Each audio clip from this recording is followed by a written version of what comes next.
20,000 रुपये की लागत में 4 लाख का मुनाफा। स्वीट कॉर्न की खेती से मालामाल हुआ परवल का किसान। हरियाणा के परवल के रहने वाले विजेंद्र ने बताया कि वह साल में स्वीट कॉर्न की 3 फसलें उगा रहे हैं। इससे उन्हें तकरीबन 20,000 रुपये की लागत प्राप्त हुई। इससे प्रति एकड़ उन्हें 4 लाख रुपये तक का मुनाफा हासिल हुआ। देश भर में खेती किसानी स्मार्ट तरीके से होने लगी है। इसका फ़ायदा भी किसानों को मिल रहा है। हरियाणा के परवल के रहने वाले किसान विजेंद्र दलाल भी कुछ इस तरह से खेती के जरिए कमाई कर रहे हैं।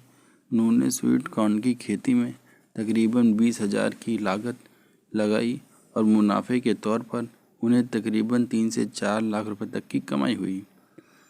किसान विजेंद्र प्रगतिशील किसानों की श्रेणी में आते हैं। हरियाणा सरकार और भारतीय कृषि अनुसंधान संस्थान भी उन्हें सम्मानित कर चुका है।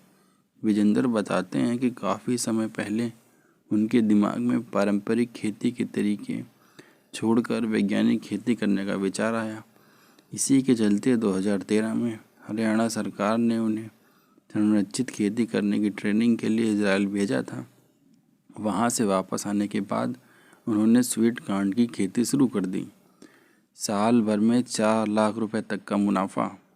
विजेंद्र बताते हैं कि वह साल में स्वीट कॉर्न की 3 फसलें उगा रहे हैं। प्रति एकड़ उन्हें साल में 4 लाख रुपए तक का मुनाफा हो रहा है। 2 साल पहले उन्होंने 1 एकड़ में स्वीट कॉर्न की फसल लगाई थी। फिर इस साल उन्होंने 2 एकड़ में फसल लगाई।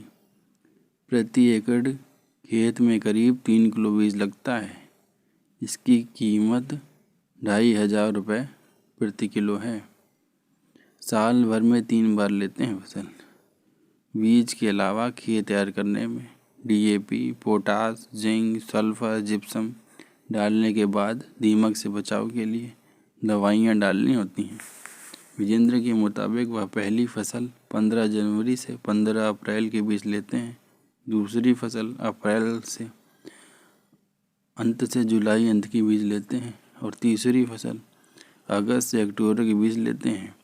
यह उपज बाजार में 25 रुपये प्रति किलो बेहद आराम से थोक में बिकता है। स्वीट कॉर्न के चारों ओर लगा रहे हैं गेंदे का फूल। विजेंद्र ने स्वीट कॉर्न के चारों ओर गेंदे का फूल लगाया है। इससे सफ़ेद मक्खी स्वीट कॉर्न की फसल को नुकसान नहीं पहुंचा पाती। गेंदा भी करीब 12,000 रुपये का बिक जाता है। इसके अलावा स्वीट कॉर्न का चारा भी बेहद मीठा होता है। इसे बड़े चाव से खाते हैं, जिनसे उनका दूध उत्पादन बढ़ जाता है। इसका सारा भी मार्केट में आसानी से बिक जाता है।